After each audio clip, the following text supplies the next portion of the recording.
Hey, yo, it's me, Pops Van Marmalade, and you're watching the Comics-Related Madness Network. Huh? So come get some. CromCon. CromCon. Hey, we want to shout out to our sponsors, Daytona Beach Comic Con. If you are a fan of comic books, if you're a fan of comic book conventions, and if you like meeting comic book creators and getting comics and comic-related stuff, then you need to make your plans to attend Daytona Beach Comic Con. This year's show is September 7th and 8th. Silverline will be there, so you should make your plans to be there too. We'll see you there. If you like comics and find yourself in the Orlando, Florida area, doesn't everyone come to Orlando at some point in time to see the House of Mouse? But when you're here, you need to make it a point to visit Coliseum of Comics, especially the one on East Colonial Drive. They carry Silverline comics, even a limited edition Coliseum of Comics version of our comics. So, when you go, be sure to ask for Silverline Comics and tell them we sent you. OCD stands for Orlando Collector Deviants. OCD, Steve and Trish, they're a family of geeks who promote geek things, particularly those around the Orlando, Florida area. They're big supporters of Silverline, and we think you should be supporters of theirs too. Go give them some love. If you are an independent comic book maker and you need to get your independent comics made, you need to look no further than Kablam Digital Printing. They print our books, and they do a bang-up job. They're not only trusted by Silverline, but many independent comic book makers. Head on over to kablam.com and see for yourself just how easy it is to have your comic printed by them. And tell them Silverline sent you. Hi, this is Tim TK, host of That Silverline Show on Tuesday. Join us at 11 p.m. Eastern, 8 p.m. Pacific every Tuesday night as we discuss pop culture and the joys of making comics. Hi, I'm Barb Kilber, co-host of Silverline's Wednesday Wham. Join us each Wednesday nights as we discuss comics, literature, movies, and anything else that may catch our attention. I'm Roland Mann, and I host Silverline's Silver Sunday. Join me every Sunday at 8 p.m. Eastern as we make mine Silverline.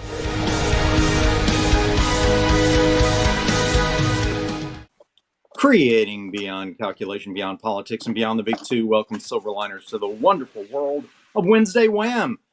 I'm your host, Dean Zachary, and we're joined tonight by the full Wednesday Wham crew. Barb, the Empress of the Inks. Rob, the Paragon of Pencils.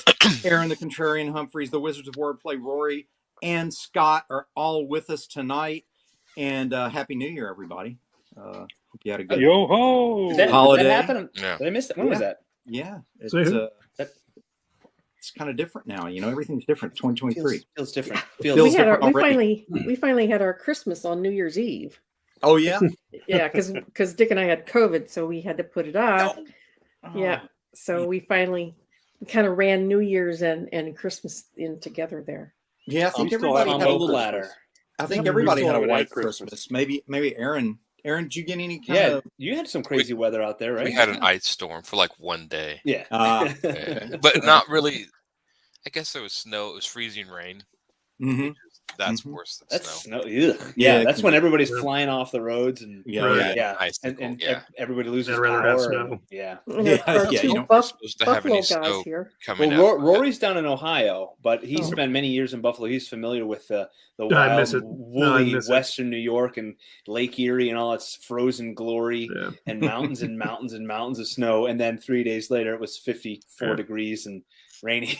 So for a couple of years I was like walking distance to the eastern shore of Lake Erie, and we would just get the most massive snow drifts. It was amazing. Awesome. There was a year the lake did this just like creeping slushy up the shores of Buffalo. It was just this roll, it was like a walking pace, but it was like this foot high rolling sludge that was taking. It was awesome. Rory and I were on duty. We had to move cars. Cars were getting like consumed by Lake Erie. Buffalo's awesome. Great. Wow, we have some. We have Buenos Aires. It sounds awesome. It was way too white of a Christmas for my liking, is what he says. And a lot of people got snowed in. Well, I'm in Wisconsin, so we did have a white Christmas. Yeah. Oh yes, guaranteed. Very good. So tonight's subject is the good, the bad, and the gray. I wanted to take this podcast and talk about the post-millennial phenomena of the nature of the hero and the villain, and the sort of sophisticated upgrade of the interpretations of those archetypes in terms of how they're treated and written now, sometimes accurately or satisfactorily, sometimes not as much. But before we get started, I think maybe, agreeing on distinctions and definitions is probably the smart way to begin. So for the purposes of this discussion, I'd like us to consider heroes to be good. For those of you who play D&D, that would be lawful good, right? Like a paladin, right? So, and then good. evil, right, would be, yes, the twirling of the mustache. This would be like not so much lawful. Snidely whiplash. Yeah, it's There you not go. evil. Maybe the Red Skull, if you're going to go for a Marvel reference. And then the gray characters, which I guess one might characterize Wolverine, maybe. That's what I was thinking. Yeah. And speaking of Wolvie, look at that. Oh my. Nice. Yeah. Who drew that? That's some. Yeah, I wonder. I don't even know. That's probably some dork. Yeah. Some comic nerd. It's a nerd pinup from back in Oh, the did he day say that- nerd alert? Nerd alert, absolutely. But that being said, let's get started with just what do you guys think of when you think of the hero in terms of the archetype from mythology? And I consider certainly comic books to be our modern era of mythology. So when we talk about the hero, to me, that's the character who is trying to maintain the virtuous side of the argument in the storyline in terms of, defending the innocent, saving whoever is in danger, protecting them, and destroying the threat. In this case, I would just, what comes to mind just off the top of my head would be somebody like Captain America. To me, quintessential hero. And you guys already know that I've never been a Captain America fan. Correct. Which I can't wait to hear your take on hero in terms of first what you would consider the definition for you, and then I know you're a big Tony Stark fan, and I really want to hear. Do you think he's a hero? You think he's closer to Gray? That's what this is all about. Yeah. Tony Stark is definitely gray. Why do you say he's why he's gray? So good Teen Beetle had bad. Yeah. The Green Scorpion. I get Gray good Switchblade equals Teen Beetle. Bad equals the Green Scorpion. Okay. Gray yes. equals Switchblade. Yes, that's Excellent. good. That's keeping it Silverline That's relevant. keeping it Silverline relevant. Yeah. Relevant indeed. Comic Talk. Hey Pops. Whoa. Yeah. How are you? Is there? Yo. There's a Kickstarter going on. I think there is indeed. There is. We should talk about that. Don't forget, Dean. That's your responsibility. Oh, I'm gonna hand that right over to you, Scott, since you brought it up. So, Would you like me to remind all of our Well, viewers Scott, out there? this is a great opportunity. This this I'm sounds gonna like take an this infomercial. opportunity. Let's go. Tonight's show is brought to you by. Seriously, you want to go there? Because Yeah. So we don't ahead. forget, everybody out there. Reminder: the continuation of Barb's award-winning amazing story Divinity is on Kickstarter right now. So if you've been waiting, if you've been wondering what happens with Divinity, this is your time to find out. And the conclusion of our intergalactic or planetary space battle for power, the Trump's story, based on decks of cards in the hands and who's going to come out on top. And that concludes in our Kickstarter campaign going on right now on Kickstarter. And the easiest way Plot to twist. It's euchre. But And In the end, you've been euchred. You've been That was a brilliant idea on Roland's part. Very original It's and very clever. very clever to take a deck of cards and turn it into a comic. Amazing art styles too for the people who appreciate the art. We got different styles. I know I say this a lot. Divinity has a very classic comic book style, which I really like. Fits the story. It's not a distraction. I feel like, and correct me if I'm wrong, artist, Trump's has a bit of a more epic style. There's a lot more going on. There's a lot more cosmic sinewy bodies and suits blasting and blowing up with things going this way and that way and huge spacescapes and so forth. So And our own personal Brit is yes, doing that one. he did. Peter Clinton did the Our art for token that, Brit, and yeah. so the whole point of this is to say, go to Kickstarter and look for Steam Patriots. Ooh, yeah, you can look for that. Ooh, Look yeah, for them too. Silverline. Yeah, that too. Wow. Look for Silverline. Freudian slip. And Right. all the links though are on all of our socials, Yes. Facebook and Instagram, and The even on Silverline LinkedIn. Comics. So We'll be there.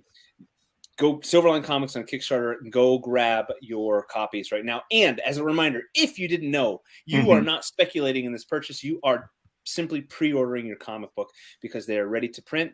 And after the conclusion, which I think is the 22nd of this month, the campaign ends, and in about a month's time, you have your comic book. That's the way we do it. So go grab your books. Nice. There. All right. And very nice. And back to our regularly back scheduled to the programming. program. Welcome back. That's not you, Dean. Thank you.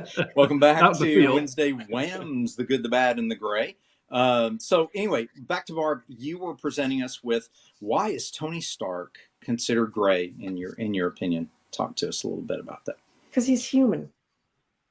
So And- he's less of an icon and more portrayed more as a human being with flaws. Right, exactly. I mean, let's face it, we all are flawed. Sure, absolutely. And I have a hard time relating Okay. to somebody like Captain America because he comes across to me as very pretentious and self-righteous. Okay. Fair enough. And It's just confidence.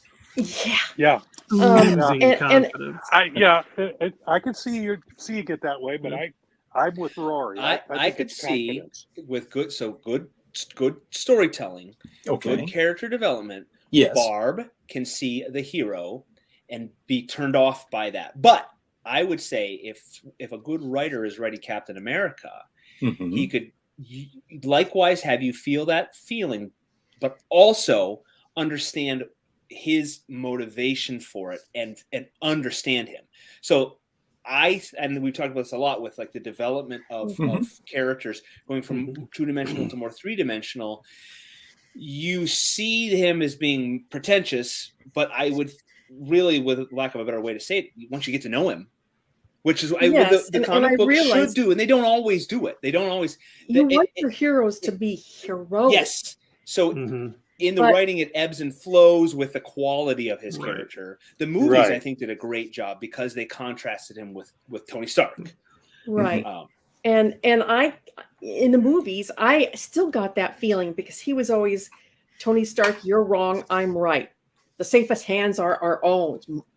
Otherwise, the safest hands are mine. And I know a lot of people have arguments about that, but the reason I like Tony Stark better is because he is flawed, but he wants to be good. He has to overcome his own demons in order to do good. So he's choosing. He could have so easily been a villain, you know, but Yeah. he has to fight to overcome his baser nature to be a good person. And for me, that is more admirable than somebody that's just I'm perfect. Sure. We're having a great discussion. Welcome, Roberta. We appreciate Hello. you joining us tonight. The title of our show tonight is The Good, the Bad, and the Gray, and we are in the midst of discussing the archetypal heroes, villains, and the more nuanced gray characters. So And they're is it more not a sustainable character like Captain America?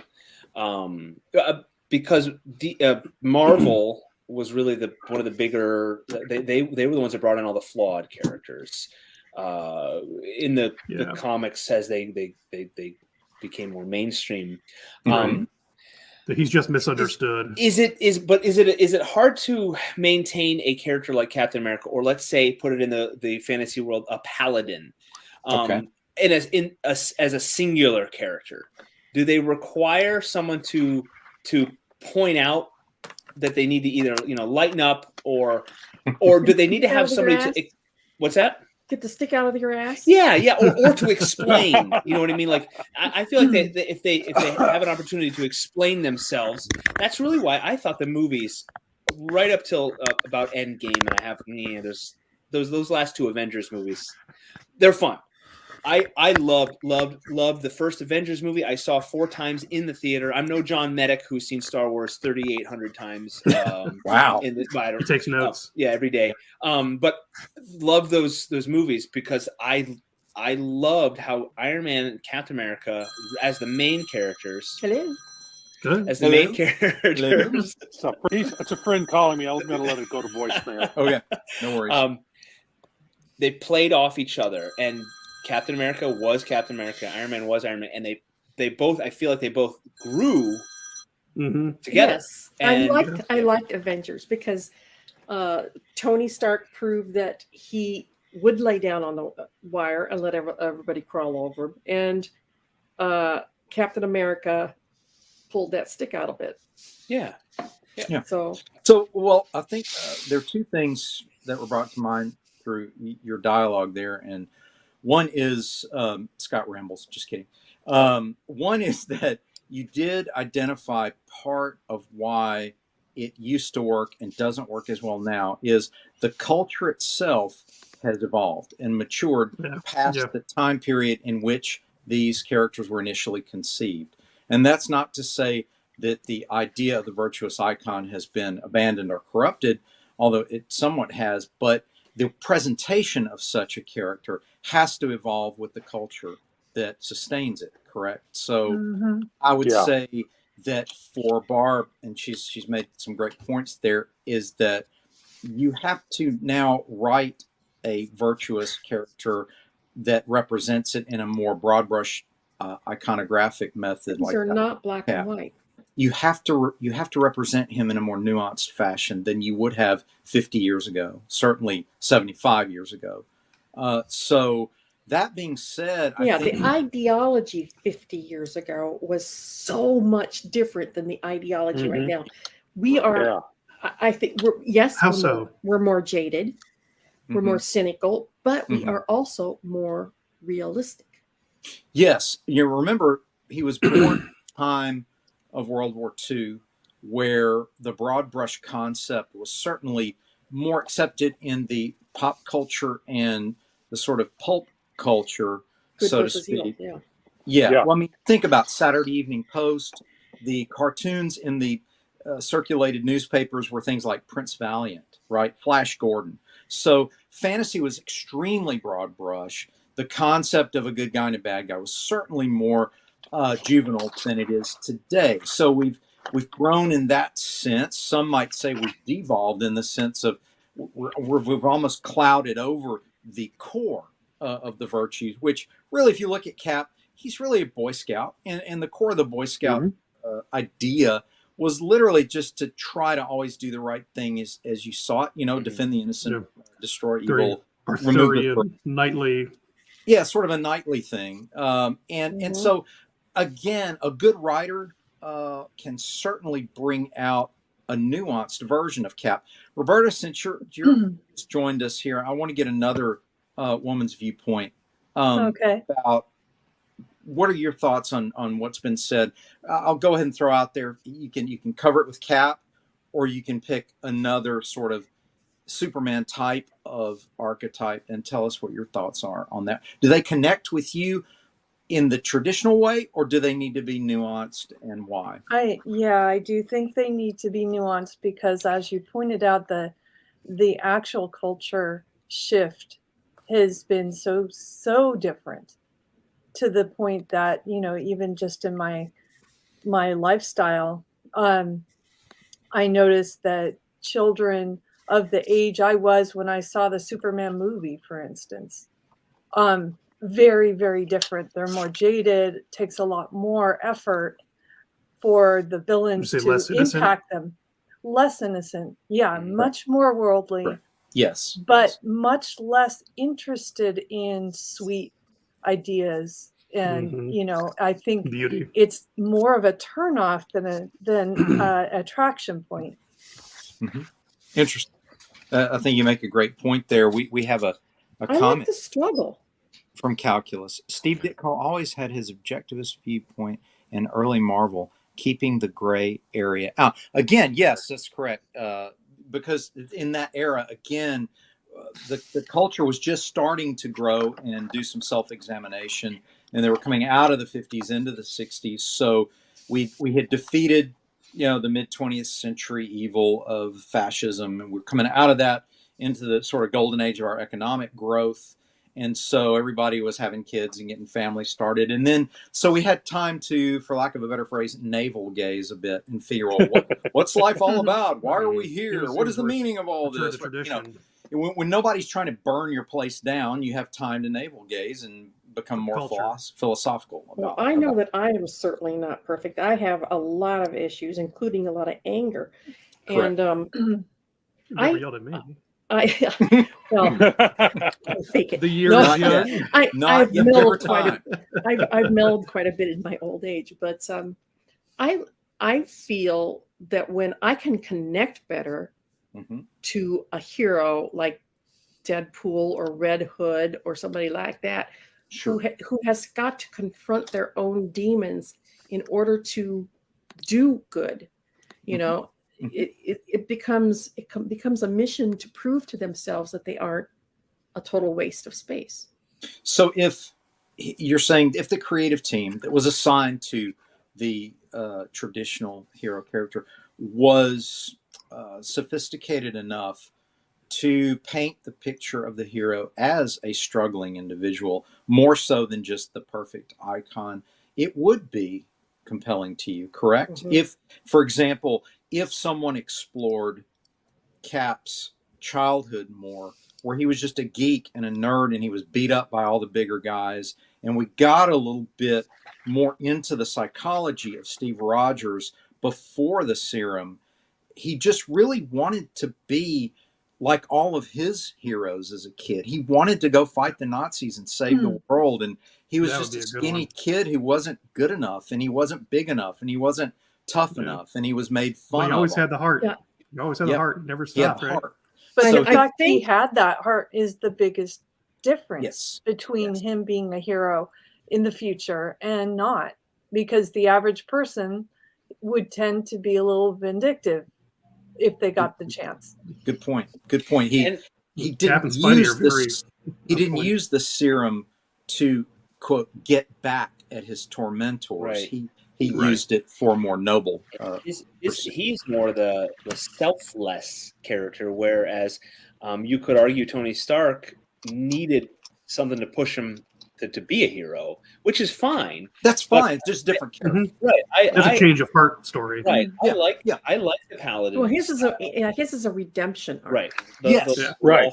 Good. I like the lawful good character. But I agree with you, Barb. They can't just be two-dimensional. They have to have a reason, and the reader, the viewer, has to see the struggle. If I were good all the time, meaning like the public, the front they put up in battle or whatever. It gets dull behind the curtain. We've got to see that when it's all over, that they're still a person, and that's what has to happen if you're going to have that Boy Scout Paladin character. If I were going to write Captain America, I would write him from the perspective of that. Because of the way that he was raised, his childhood was so rough. I mean, you never get over your childhood traumas. Never. No. I don't care how old you are. Nope. That he's always got to prove to himself and others that he's good enough. Yeah. And that's the way that I would write him. That would make him more interesting than just automatically being the good man. Sure. He's always on a mission to prove to himself and others that he deserves the serum, that he earned that title.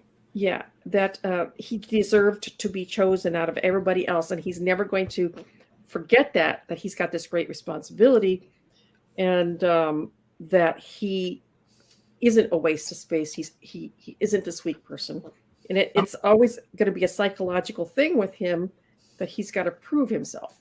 I'm curious, Barb, before we move on to the villains, how do you feel about Spidey? Because Peter Parker to me is very similar to Steve, just kind of a younger version. How do you feel when you read Parker? Do you feel the same sort of this guy's too goody-goody, he's boring, or do you feel more of the struggle with No, Pete? because he's got a great sense of humor, and I think that Steve Rogers is kind of humorless to me. Okay. But not only does he have a great sense of humor, he has no problem making fun of himself or Yeah. anything around him. He'll parody himself and stuff like that. But he's also young. Yes. And the young people are idealistic. Yeah, it's more playful. He's more playful character. He hasn't got the life beat out of him yet. Yeah. He hasn't seen people die around him for, in Well, horrible ways. He saw his Uncle Ben die, which was But I'm his saying- traumatic incident. Yeah, I'm saying in a soldier's But he didn't become a Batman. like But yeah, but thank you. Or what about a Batman? He's a humorless, boring. He can be, and we're without gonna get there with the gray. Oh yeah, I'm gonna. He's the most boring playboy. He does fit in. If he could put him in the Paladin category. Well, I wouldn't, but that's a Grave good Oath discussion Paladin. to have too. I wouldn't put, and he's my favorite Yeah. character, but Oh, I wouldn't put him as a paladin. I think he's more of a ninja in terms of whatever works. Right. He'll do. He sticks to a code. He sticks to a code. And also, he can be, if you want to talk about the personality of him, Mhm. he can be a one-track boring. Oh yeah, like Cap. Mm-hmm. He's like the Terminator. Sometimes. Yeah, just He's definitely If he's written that way, right? If he's written with like fights his attraction to Catwoman because she's free. Yeah, she's a bad girl, but he's trying to be a good guy, but he can't help it. Miss Kitka. Yeah. It's a challenge to write him because what you have to do is you have to write Bruce Wayne and Batman. You have to understand the broken person for him. He's a completely broken person. So Batman is the real person, and then Bruce Wayne is a mask. Because you're echoing Zorro. He's kind of inflexible. Yeah, kind of inflexible and kind of humorless. That's the flaw I've always seen in the character. Is there's very little humor in Batman's world, and since the '60s. Yeah, right. If we're talking, If you look at the late '40s and '50s version of Batman, there was some humor there. Playful. Oculus says he's not quite a rogue, but not quite a paladin either. Yeah, he's multi-classing for sure. Very interesting. He's not your Sir Lancelot, that's for sure. No, certainly not. Before we move on, though, Aaron, did you want to chime in on hero before we move to villain? Because I wanted to move like the sort of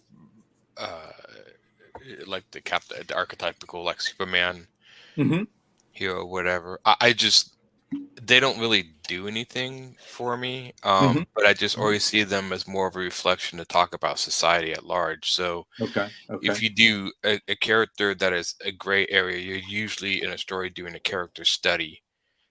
If you do something that somebody is virtuous and portraying those virtues, you're usually talking about either your own personal virtues or those virtues, or you're reflecting the virtues that you think should be exhibited in the world. And so I think it's two different ways of storytelling.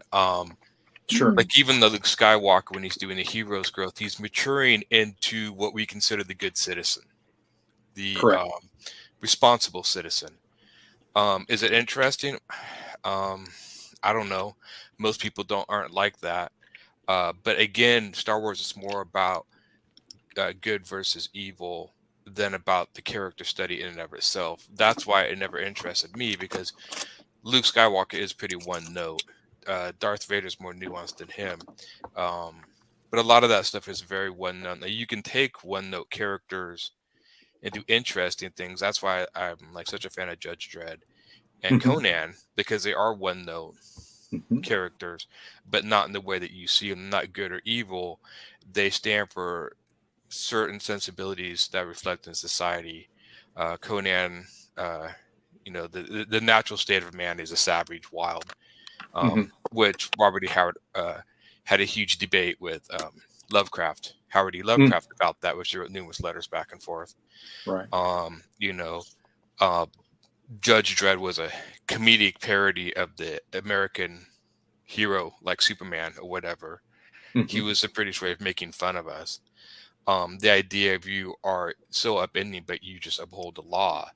And so those characters are fun, I think, to put them in awkward situations like Judge Dredd and see how they react. was a There's fun no book to work evolution on, by with the Judge way. Dredd, but that's the point. Yeah. He was, and that's why they study him on in reference to like a dystopian society or something, is because he was more the character. If you had an absolute authoritarian fascist society, Judge Dredd would be the sort of cop, and so they study him in that light. But it was never about the character. So I just think it depends on what kind of stories you're trying to tell. Yeah, and I think those characters go work into those stories depending on what you want to get out of it. Yeah. So that's right. So I think setting an environment really play a big role. What you're saying in right. So the one note character is more for examining the world, and character studies are more examining the human condition, and that's how I've always seen it. That's good observation. Rob, that's a good observation. Very. It is. I like it. Very deep. Rob, talk to us, man. The hero and what makes him interesting to you. What are your thoughts? Wow. You called on me earlier than I expected. He's in the middle of working. You just say, what Aaron said. What Aaron he said. stole No. what he stole. He stole everything, man. I don't give it a whole lot of thought. I mean, they're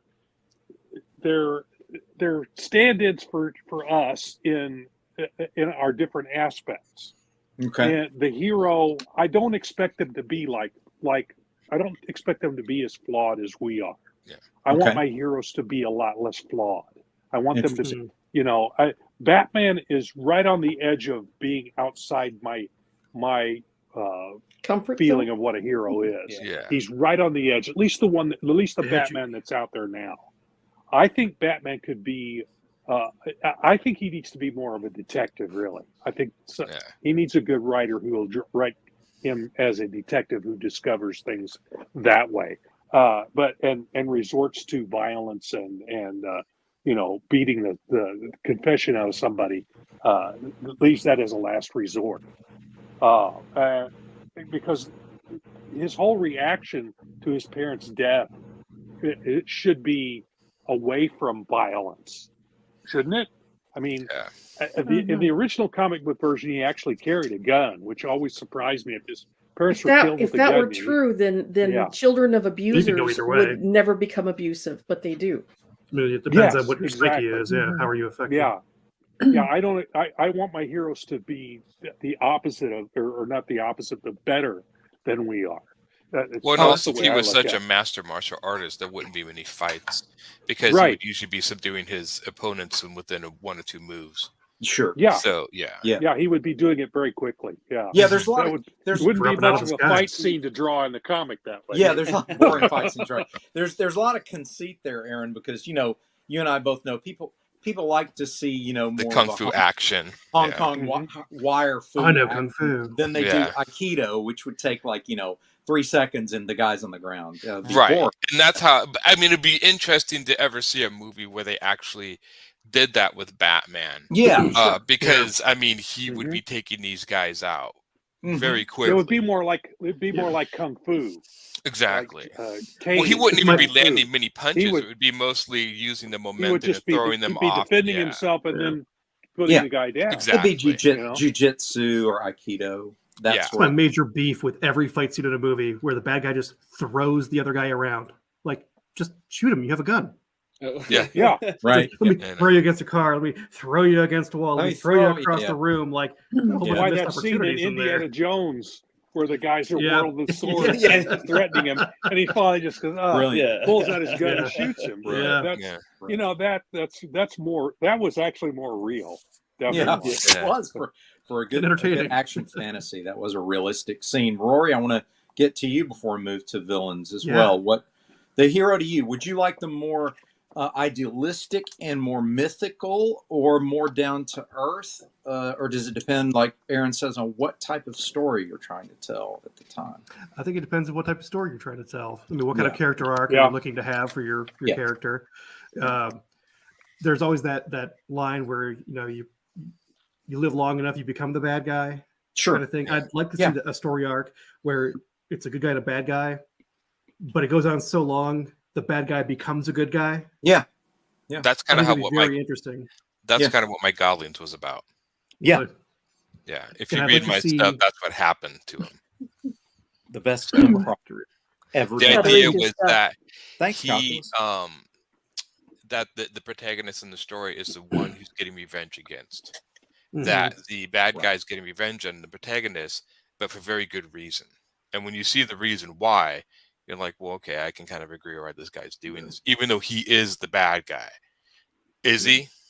Yeah. And that has to do a little bit with revenge. But yeah, because I've always seen the protagonist getting revenge on the antagonist. And I thought, well, what happened if you flip that around? What if somebody made a mistake? Everybody thinks that they are the hero in their own story. Mm-hmm. Right. Yeah. Every bad guy thinks he's doing something for a good reason. To that here shortly.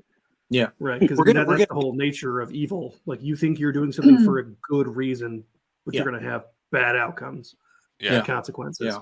And I'd also I know we've talked about it before, but like all the Jungian archetypes, I'd like to plot. I know they do it like for personality types for comic book heroes, but like for the 12 or 10 archetypes, who is everybody? Like the providing structure and control and a ruler. I see that as Batman. Okay. The sage knowledge would be like Doctor Strange. Yeah. Okay. It's a spiritual journey. Okay.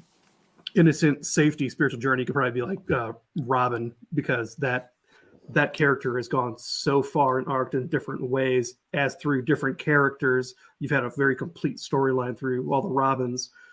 So I'd love to see a chart of that. Well, you know what Vic is talking about the improv, Indiana Jones scene. He explained it. He was sick. Yeah. It was improv. He was supposed to have this huge fight with them, and he was tired, so he was tired. But still, it's an iconic. Yeah, they're going to do a riff scene. on that. They're going to do a riff on that in the new movie. Great. Only it's going to be flipped. Gosh, I don't know. I don't know if I can stomach that one. That's a whole podcast. That's when on its own. Indiana shuffles away and Oh boy, that really hurts just to think about. Well, let's move on a little bit to villains now, because Rory, you touched on something very important, and that is, to the villain, he is doing the right thing or the self-serving thing, but he knows he's doing the wrong thing, but he doesn't care. He doesn't care what he wants. I would say there's a difference between the mentality of, well, you got to crack a few eggs to make an omelet, versus no, this is for the greater good. Sure. And I don't care if anybody else understands. The Magnetos of the world compared to the Jokers of the world. I mean, like, even Joker knows he's bad. Rory and Scott know this. Chaos for the sake of chaos. I mean, Dean got me hooked on this one, this deadly duo. And Magneto was doing it because the world would thank him after he killed all the Jews. Yeah. So he was a good guy even in his eyes. Yeah. Which that was Magneto. Right. Magneto is an interesting. Well, it's down to relativism. Dilemma, because he really thinks that he's right.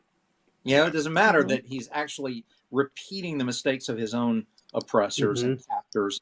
He doesn't care. It's like, no, but I'm right. They were wrong. I'm actually right. Well, I just think he was myopic view of that. Yeah, and I think he always just was willing to be the martyr. He was just convinced that the humans would turn on them. That was inevitable, and that he would be the martyr to save the mutant race.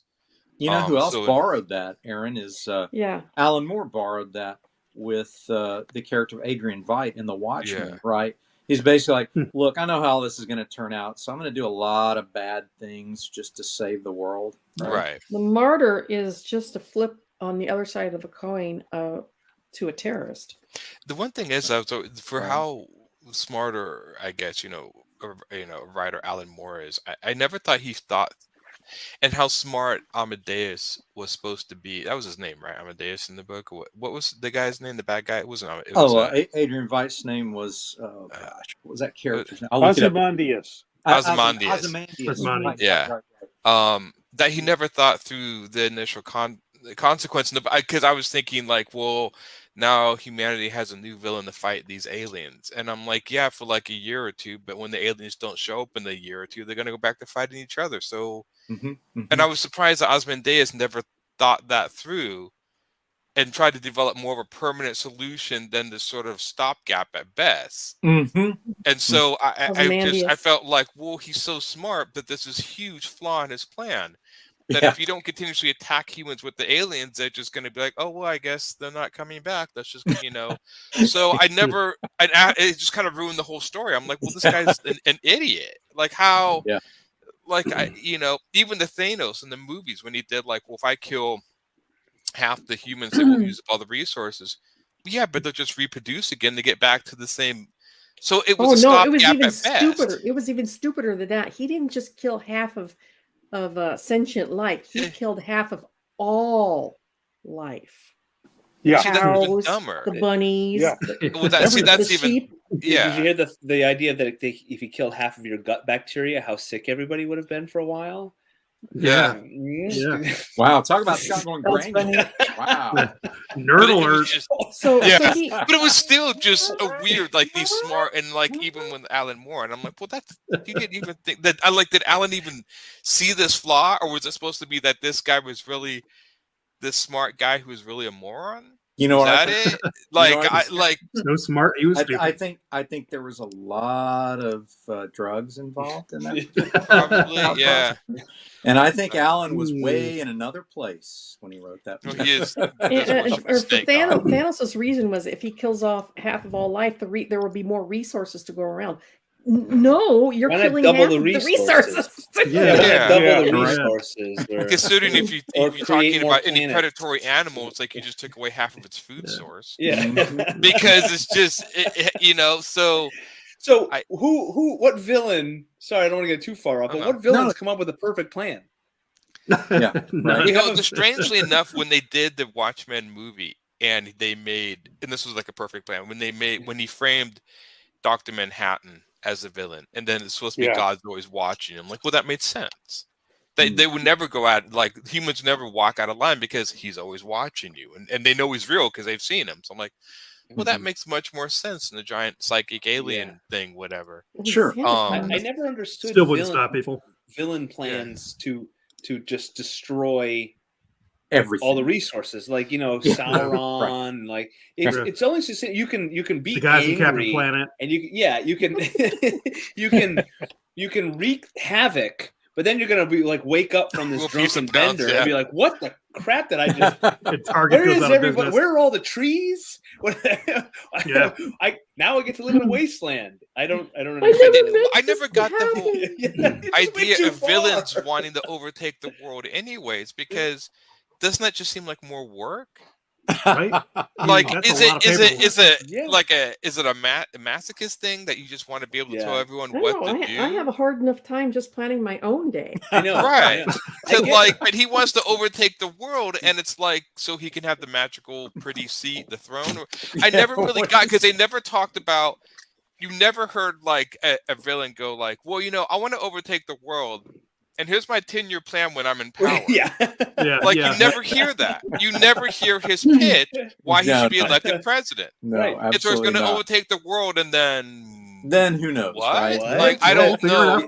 You get what? I like the get rich villains. That's fine. I get that. Like that makes I'm going to commit this big crime to get lots of money. The Auric Goldfinger. I'm going to ruin the U.S. reserves of gold. So so I can run the world. Right. Okay. I understand that. Greed is a motivator. But I just always thought these super villains were just sexually frustrated and they just weren't getting any. So if they overtook the world, they can get all they want. Oh, we went there. I know where you're coming from. I mean, well, think about it. Because with money, why does he want money? So he can get because the companion of the Freudian approach is Adlerian, right? Adler believed it was about power. Not about sexual frustration. So the power aspect of it, right? If you've got everything you want, the next stage is, well, now I get to tell everybody else what to do, right? Because you're the master of your own. Then you gotta run other people. And let's think of how many of these villains are Dr.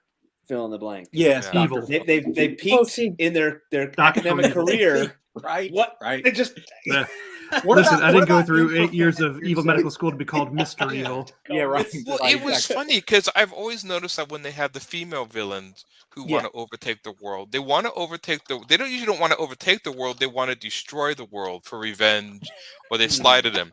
Like I don't see many female supervillains want to overtake the world and rule it. Now maybe they have, but it seems like they're more into ultimate destruction. When men were like, well, I mean, I just want to buy stuff. Infrafan says, so we should have elections in brothels for supervillains instead of having dudes in mask clothes.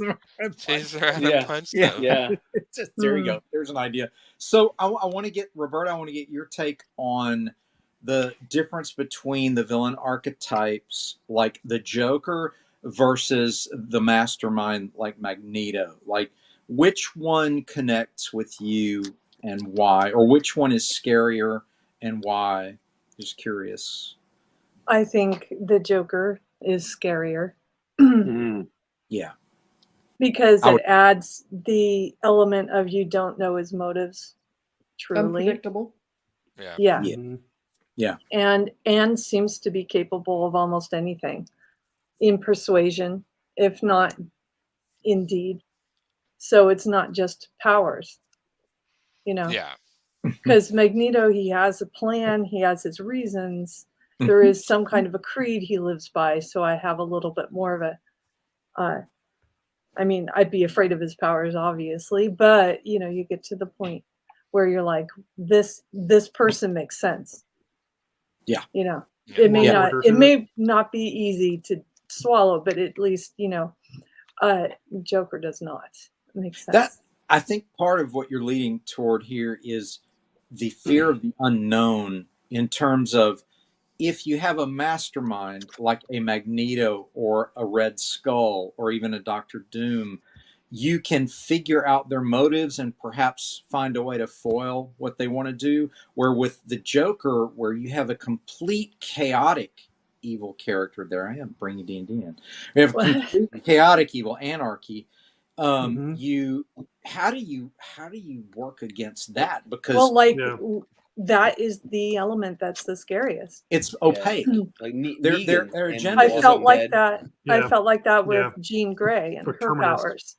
You know, having the inability to control it, had to deal with it within herself, and ultimate destruction was if she gave in. Yeah. So that's scary. That's absolutely that is scary. Calculus says Magneto is trying to take care of his people, which I can understand. That gives him a depth, that element of being relatable or redeemable in some fashion. Well, I can see that.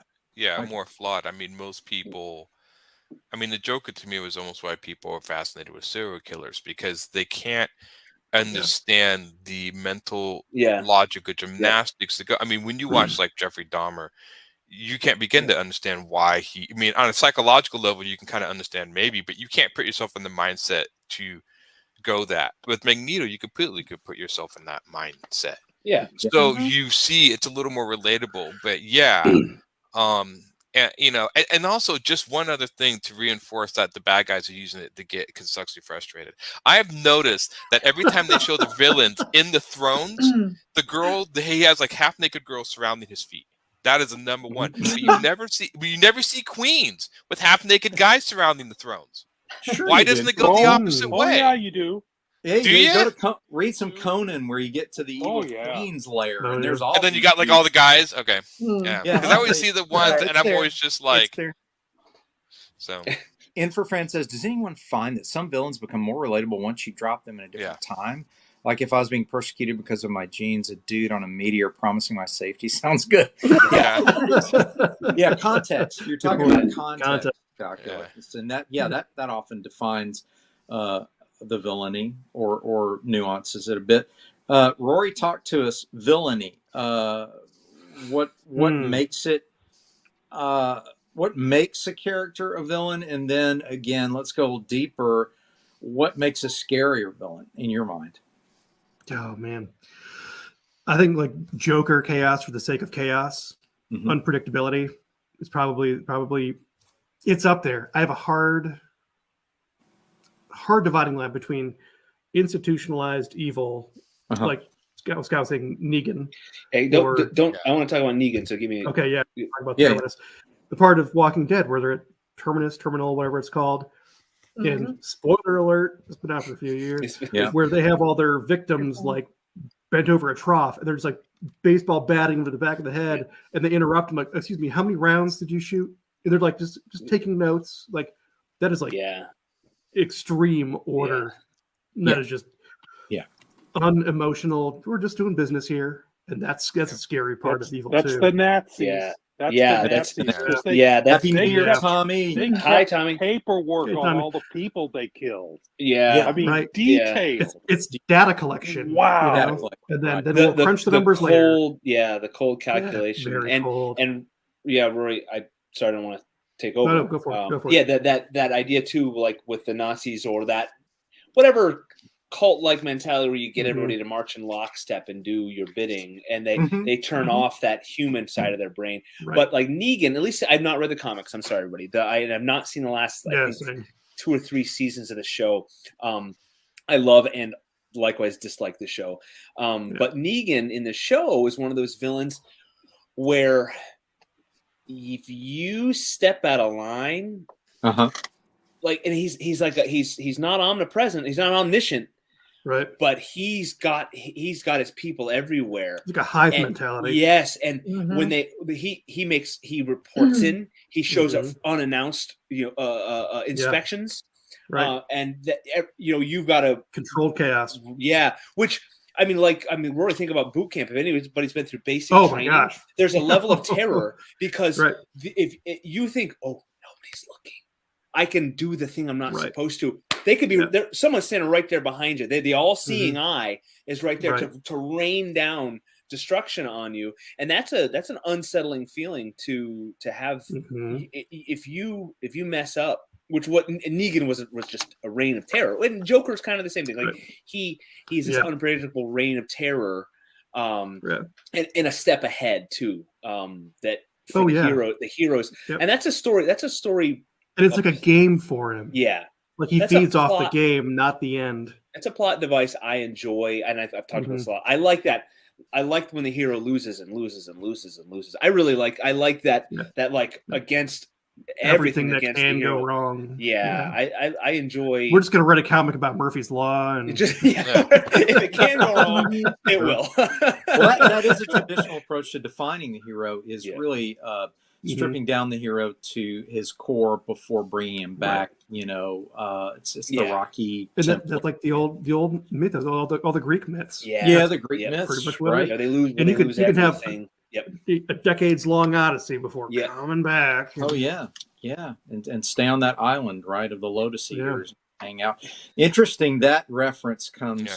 Back with our modern storytelling. With the Cage, the very first Star Trek pilot is actually taking Greek mythology, because basically it's like a cage is still a cage, even if they're giving you everything you want.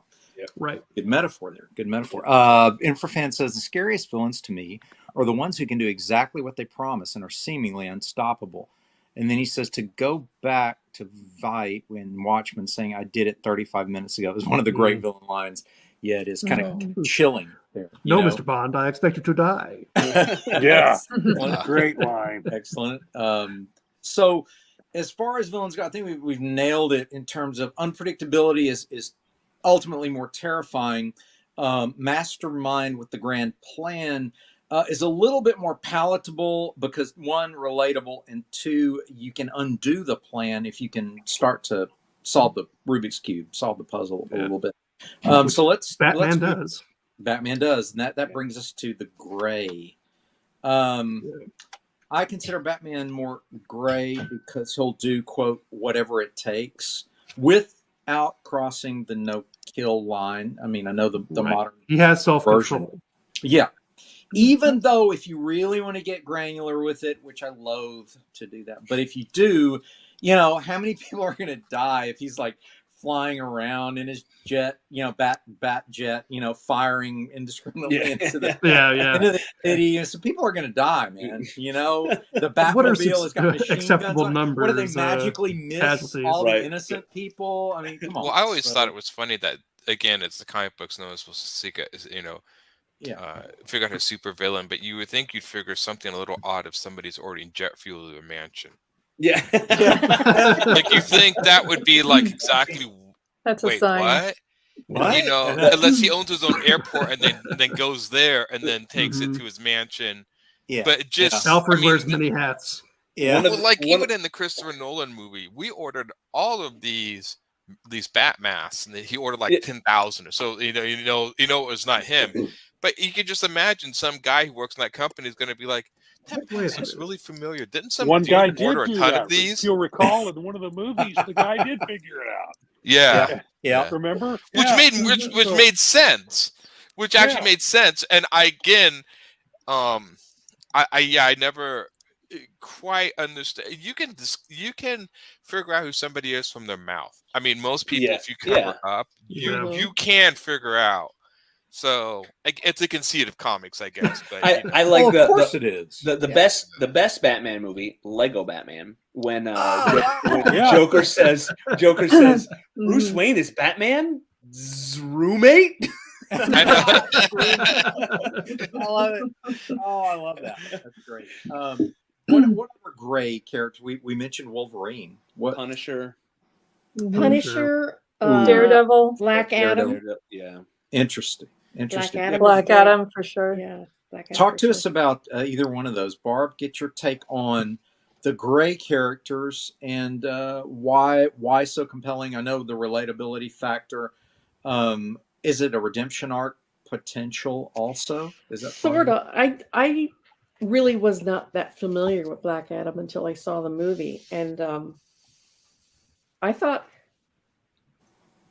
it was the way they presented him, and it turned out, I don't know if everybody's seen the movie or not, but I just saw his backstory it's interesting. made it all make sense. Give us a quick TV guide backstory. What's the backstory? He's not the original Black Adam. Okay. All right. And he took on the mantle for tragic reasons, and he's very bitter and angry. And you can see why he has no regard for life. And even in the end, after everything's wrapped up, he says, "Okay, I will behave as long as you don't come in and step foot into my country. These are my people. Okay. I will leave you alone if you leave me alone." Mm-hmm. And then he's not going to stop taking lives if certain conditions are met. That sounds a lot like Victor Von Doom to me. Yeah. Well, Latveria. Yeah. Mm-hmm. I never Doom saw had the same sort of idea. Yeah, I never saw Black Adam. I know a little bit about the character. I always thought it was weird that of all the DC heroes, he gets a movie just because. Yeah. I think it's on that. I think it's The Rock because he's like, who do I look like? It's like, well, you kind of look like Black Adam. It's like, okay, okay, cool.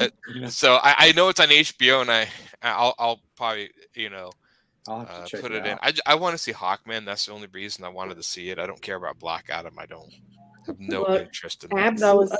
For me, that was worth it for. Dr. Fate was the best. Dr. Fate was cool. Oh man, I want to see it because of Dr. Fate. Yeah, it's on HBO. Yeah, Pierce Brosnan did a fantastic job. Of course he did. Of course he did. Of course he did. How could you not? He was Bond. Yeah, he was. Hey, I'm into the whole long hair old guys. I think strange enough. I think the one Bond always confused me with realistic. I remember as a kid used to be in the Bond movies till there was one scene, and I think it was Bronson, when he was actually sitting in the turn of a tank and driving it.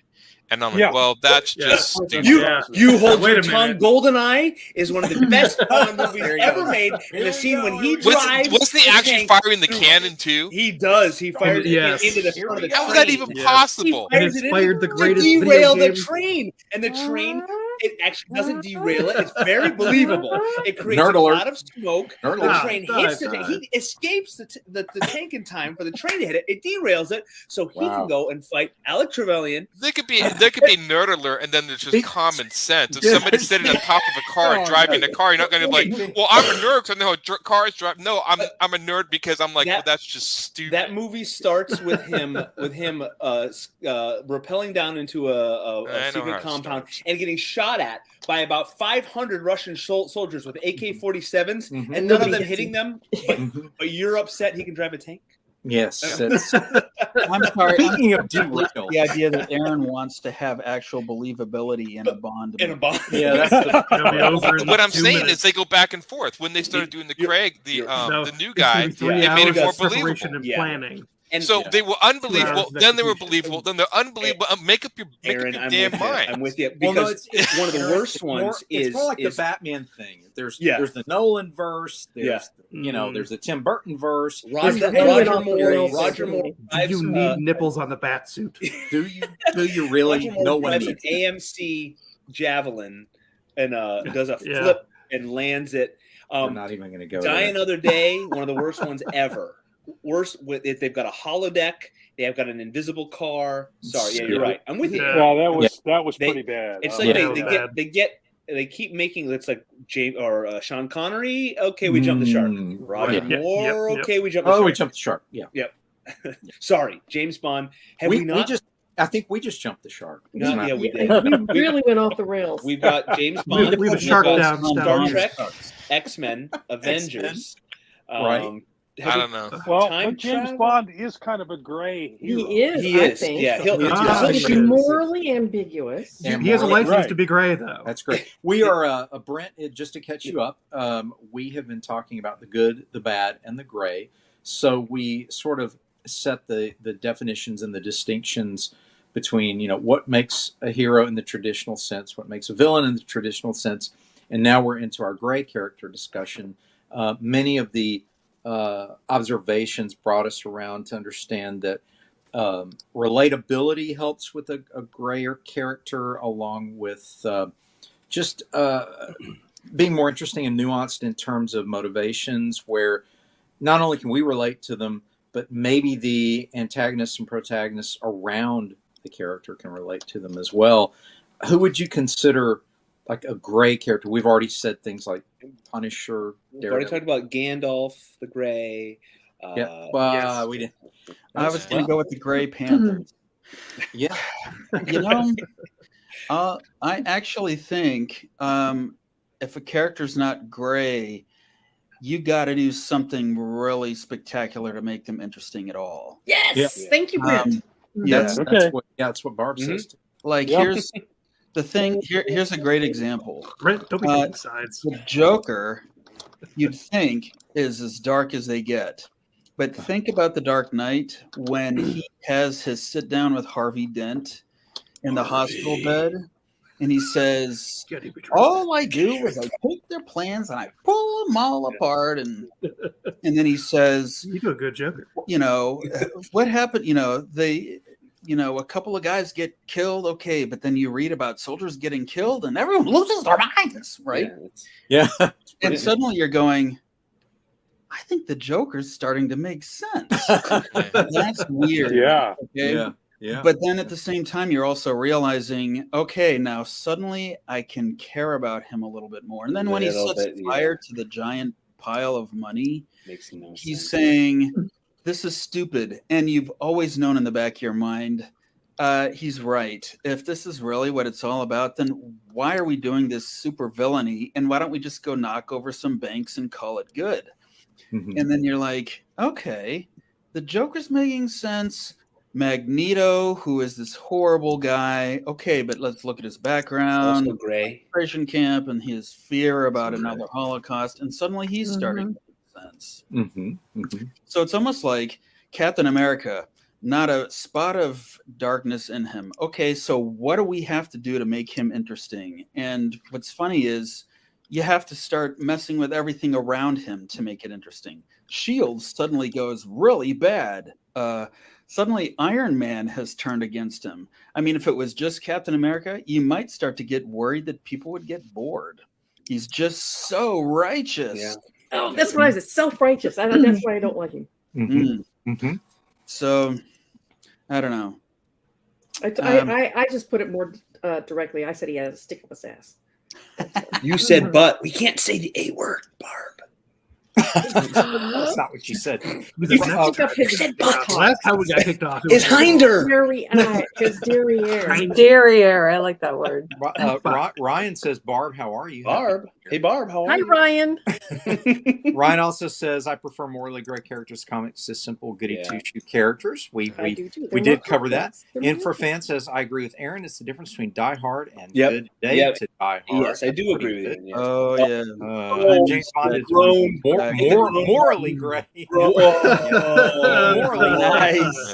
That was probably what drove Ditko out of the industry, his whole black-white Mr. A. But, well, possibly, but as we discussed early on in the broadcast, we were talking about the culture in which these characters were invented was a different culture than today's. Calculus says Joker is evil, but he refuses to work with Red Skull when he figured out he was a Nazi. Interesting. Okay. He'll work against the IRS. What? Huh? Joker. Wow. So Roland says Thanos had the right idea. So we talked about except for the gut bacteria is bothering. Yeah. With people's digestive systems, he did not take that into account. We were saying if he killed half of all living things, then that really upsets the ecosystem, the balance of biology, and it's just it makes a big mess. So as far as gray here, let's talk about the Punisher and Daredevil, because I think those are two interesting characters when they're together. Some might say, well, there's not a whole lot of difference. Some may say, well, in a way there is, because Daredevil tries to keep the no-kill clause going, if at all possible, where Punisher obviously has no problem with that. Yeah. Talk to me. Anyone want to chime in on Daredevil versus Punisher? I don't know him that well. Gray. I don't know him that well either, but I have some. Well, what I do know about him though is at least Daredevil on his morality pedestal that he's on. He's like, I won't kill people, but I'll beat them to a pulp so they won't do bad again. Right. Well, that's I was going to say that's just war theory. Mm-hmm. And Daredevil's Catholic, so he would assume just war theory. Don't blaspheme Cap like a. Yeah, we've gone Roland. I'm sorry. Listen, she's been blaspheming Cap all night, Roland. Yeah. Wait, why is she here? Kick her off. Captain America. I can't believe you just said that. So what about the Punisher? I mean, to me, the Punisher is really not even gray. He's dark. Yeah, he is. Yeah. That is really there's nothing holding him back. No, there's not. But it's a very simplistic idea of just eliminate all the bad. It's justice. So he has no moral compass. Actually, right. And justice without mercy is.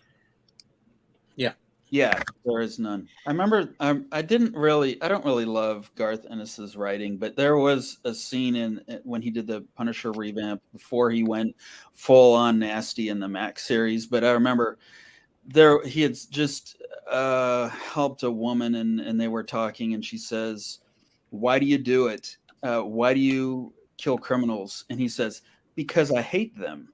And she says, "What? It's not about justice." And he's like, "No. I just hate him."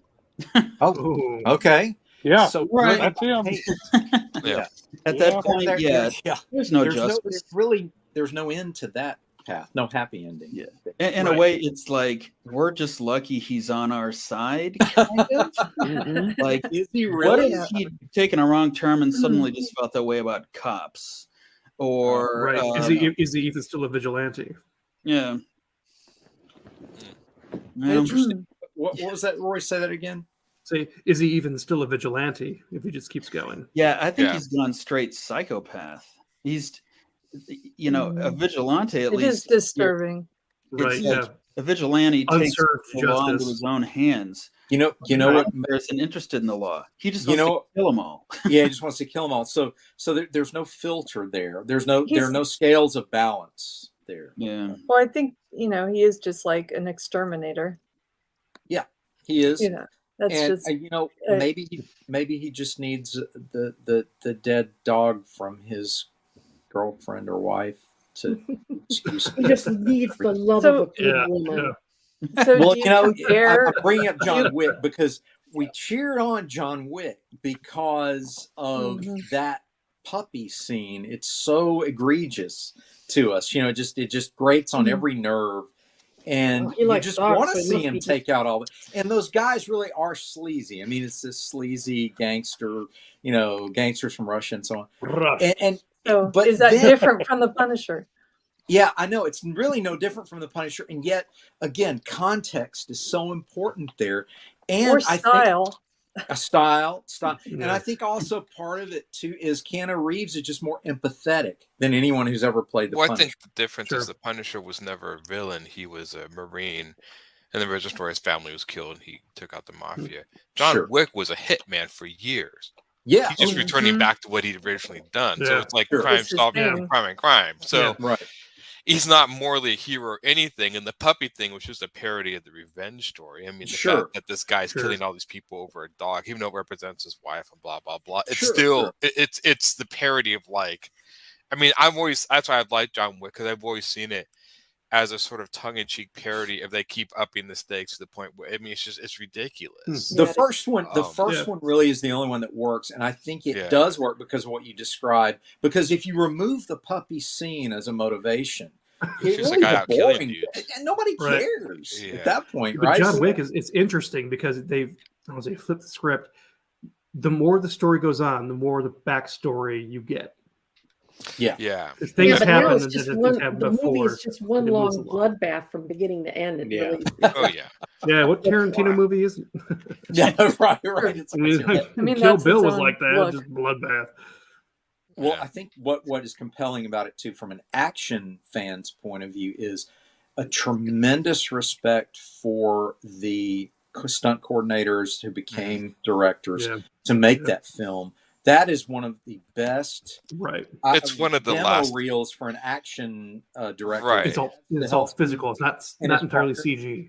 Yeah. Those guys they directed. I think Chad directed Cap 2, right? So you have the same sensibility with action there. So again, an action demo reel, just like Avatar is mainly just a 3D demo reel, right? It's like, okay, look what we can do, y'all. What about the story? Isn't it Mutiny on the Bounty again? Isn't it Dances with Wolves again? Yeah, but we don't care. Look at the 3D, man. Yeah. It's really cool. Can't get behind that. Yeah, and it's just. It's a great 3D demo reel. I mean, the effects are fantastic. Ooh, the textures. Boring. Yeah. Oh, you're talking about the new Avatar movie, or just Avatar in general? All of them. Same thing. It's just Avatar. It's just, how many times can you do Dances with Wolves? Explain that to me. Right. Exactly. I just love Avatar. I love the Avatar series for the Marines. I think Cameron nails the Marine sensibility to a T. And the bad guy. He did an Aliens. Yeah, it's the same thing here. He just nails that sort of arrogant mentality perfectly. Cameron is also very good at character building. And the thing is people always rip on him because of it's Pocahontas in space or whatever, and I'm like, but he's also a solid storyteller. He's a solid storyteller, and he's very good at building tension. He always has been. My big thing with him is he's always got to have a pillow-lipped girl in it. Which one? A pillow-lipped girl in all of his movies. Interesting. Pillow-lipped. Calculus says, like I said, Punisher is more of an anti-villain. He does decently good things for selfish reasons. Yeah, I would agree with that as well. So as we bring it here to a close shortly, what do you guys think is the future? Do we continue with the nuanced archetypes? do we go into a place where everything is so nuanced that the archetypes almost disappear? Well, I think our sense of good and bad has also changed, which is destroying the archetypes. More people are concerned about social justice and certain other things than morally good things like say religion, like Christianity or something to bring. So I think even in the stories that's reflected that I think our culture as a whole is starting to value different things that we consider things worth fighting for, and you've seen that reflected in the characters. Whether you make the characters gray or not is up to you, but I do think that there's a movement away from the black and white sensibility of, say, like the Ten Commandments, and more towards more of justice of the individual, which is going back to humanitarianism, in medieval times and stuff. The human is the center instead of stuff, and so that's flip flopping. And it'll come around back to more of an archetypical black and white. But you see that reflected in the villains and heroes. And there's scholars of history that claim, and this this is supported by a lot of scholars, that everything is cyclical, right? So we go through these periods where the medieval idea of clear black and white broad brush that slowly degrades to relativism, slowly degrades to anarchy, collapse, then a rebirth, and right. So we're going to more individual justice, like they were looking at in the 70s with the hippie movement. Same sort of concept, and then we will go back, like in the 80s, more of a national. And you see nationalism rise up again as it did in the 80s when it came out of the Red Scare. To national ideals fighting each other and stuff like that. My favorite great destroy character the earth before we can come back around again. Was always Kaneda and Tatsuo and Akira. They were my favorite gray characters when I was growing up, just because I always liked punks that had that doesn't surprise me. Yeah. But I always thought they were unique. And the Ninja Turtles originally were punks before they became Winter Soldier. Yeah. Yeah, Winter Soldier was okay. It was I just like the idea of like these morally great characters that inadvertently do good without actually attempting to. I mean, Kaneda doesn't care if he destroys the world. He doesn't care. He just thought that his friend was, powerful enough to destroy the world, and he basically, like a punk, was like, "You want to take me on? Well, then I got to come down and show this guy who's boss." And so it was a personal friendship that got in the way. But these two guys battling over their differences in their friendship is what ended up destroyed Tokyo and destroyed the world. But I always liked that he inadvertently did defeat Tatsuo, which was the plague that was destroying the world, but he didn't do it for you guys. He did it because the little punk had the audacity to, basically defy him. Right. Exactly. So that brings to mind one of my favorite characters, and you brought Cameron up earlier. I always loved Sarah Connor. Because Sarah Connor forged Sarah Connor, to pronounce it accurately. Sarah Connor forged herself into a weapon. As the secondary result of her heroism was to save the world. The primary was to save herself, and it was like to save her son. Save the world. But I do like this. Now this is Scott Wakefield. I like the enduring. Is it? Good, who is this? Hey, Scott Wakefield here. Okay. The enduring good versus evil. Now, it does not need to be, again, two-dimensional. We don't have to have a Captain America with no flaws and a villain with no good. You're saying nuanced. Good, right? I want nuance. Lord of the Rings has many lines in it about darkness and the light coming through, and yes, I think those are enduring virtues that I will love to see in stories. Now, Aaron, you're talking about people's personal beef. That's a great story. That's a great story. But through stories being told. Good versus evil, my feeling, you can't go wrong, but it has to be nuanced. It has to be interesting. You have to have good details, good details, good characters, context, character driven, and I mean, Lord of the Rings is Frodo and Samwise and Gandalf versus just evil. That again, that villain's Boromir, Faramir. Well, they didn't do anything with Sauron between those two guys. Yeah. Sauron doesn't quite make sense. He doesn't He's just kind of in the background, even though he's just. But you can understand Gollum. You can understand Boromir. You can understand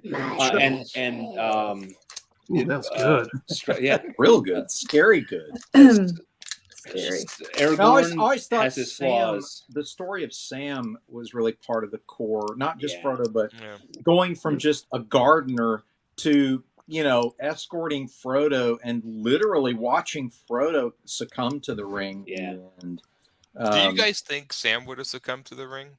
No, I don't never. think so. No, I don't think so. That's when he said like I could share the burden. I was always like, I actually think this guy should have the ring because Frodo. I know, right? Like, give it to Sam. I like to say Sam is the real hero, but I can see Frodo's side of it. But Sam is talk about a Sam is the hero of the piece. Sam is a good guy. The everyman.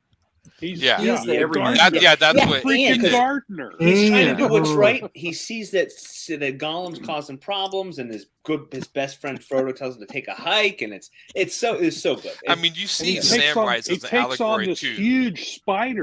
And wins. Yeah. You just see him as that selfless soldier. I mean, a lot of theological based on World War I. So I just always saw Sam as that sort of everyday guy. That in times of adversity and war, he just shines. Steps up. And we've had soldiers like that. I thought the screenwriter really did a great job summarizing that at the end of Two Towers when when Frodo asks in despair, "What are we fighting for?" and says that there is some good in the world. It's worth fighting for. Well, that's that was the stand. To me, that's the emotional core. Goosebumps. I think he did nail that in there. I wish the movies. It's an epilogue of the Scouring of the Shire in the books. It's one of my absolute favorite parts of the books because it shows all of the hobbits grown, changed, and coming back to kick hinder. Pardon my language. In the movies, it's a weird thing to chop onto the end. So I get it. It made me a little sad that it wasn't there. But talk about characters and flaws and struggles. So good talk about what you were saying in terms of nuanced good and evil, with the exception of Sauron being pretty broad brush. Unless you go into the Silmarillion and understand his background. But that's if you like to read encyclopedias. But honestly, though, those characters were very well conceived. The Fellowship themselves very well conceived for the film itself. But I think the future for comic book heroes, villains, and gray characters really, again, depends on our interest in how we write them. I think all of the characters we discussed tonight can continue if handled by the creative teams that make them worthy of our interest and make them compelling. Comes down to the story. Always comes down to the story. It all comes back to a well-told story. You got to have a story for everything to happen with. You got to have a story. And you got to have compelling characters, too. You got to care about them. Divinity's got a lot of gray area in it because Zach is willing to do what it takes. Yep. And so, Barb, you don't want Zach to be a Captain America, a boring Captain America. Right. Right. You want him to be That's why when people buy my book at shows and I say it's about an 11-year-old girl, oh, my daughter would love us. I'm like, no. Wait a second. I got to warn you first. This is PG. There is violence and blood in it. There's no sex, but there's violence and blood. So you need to read it first. Oh, that's a good call. Speaking of Divinity, there's something you might want to talk about here at the close. Barb, you want to talk about what's happening? Yep, we have a Kickstarter going on right now, and there are two amazing, that sounds very biased, but it is. Two amazing books that are on offer right now, and that's Roland Mann's Trumps, which is a brilliant take on a card game. He has taken a card game and turned it into an entire comics universe. And my book, Divinity, about a little girl with healing powers, and she's on the run from an evil cabal. It's the Kickstarter is live right now. There is so much amazing original art, including art from Ken Hooper, Mark Nelson, Alex Sarabia, Peter Clinton.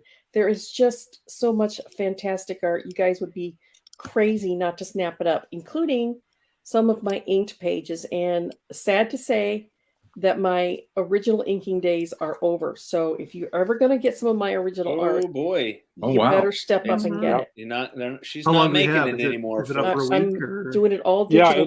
Yeah, it's all virtual now. 20, right? Yeah, it's up to the 22nd, I think. Yep. I think it wraps up on the 22nd. I've switched to completely digital because of a tremor in my hand. So if you're going to get any of my original art, you better get it while it's still available. So everybody, go to the Kickstarter. Yeah, get it now. Trump's Divinity. Go for it. And this is a great place for us to say our goodnights. And we always like to say our goodnights the same way. We always end our broadcasts with the phrase, make mine. Good night. I'm Pat Broderick. Make mine Silverline.